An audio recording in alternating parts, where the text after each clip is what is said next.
sekretarz generalny Europejskiej Federacji Kajakowej i team leader Francja.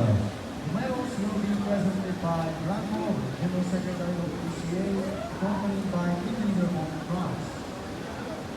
Miejsce trzecie, medal brązowy konferencji K1 kobiet dla 23 mistrzostw Europy młodzieżowców, dla 23.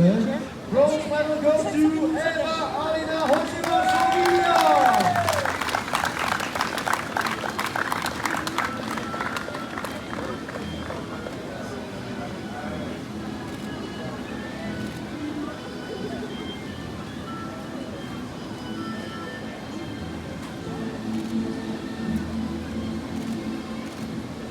Miejsce drugie, medal srebrny, tytuł wicemistrzyni Europy w konferencji K1 kobiet dla 23 mistrzostw Europy młodzieżowców, dla 23.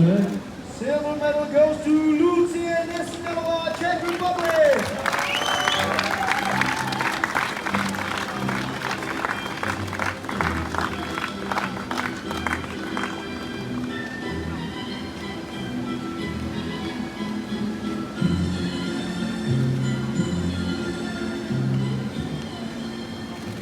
Miejsce pierwsze, medal złoty i tytuł mistrzyni Europy w konferencji K1 kobiet dla 23 mistrzostw Europy młodzieżowców, dla 23.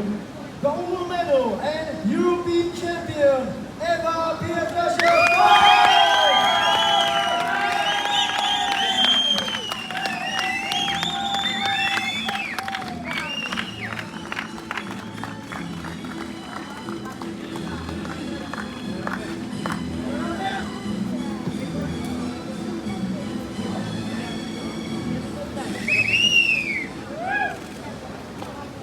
Prosimy o wygranie hymnu.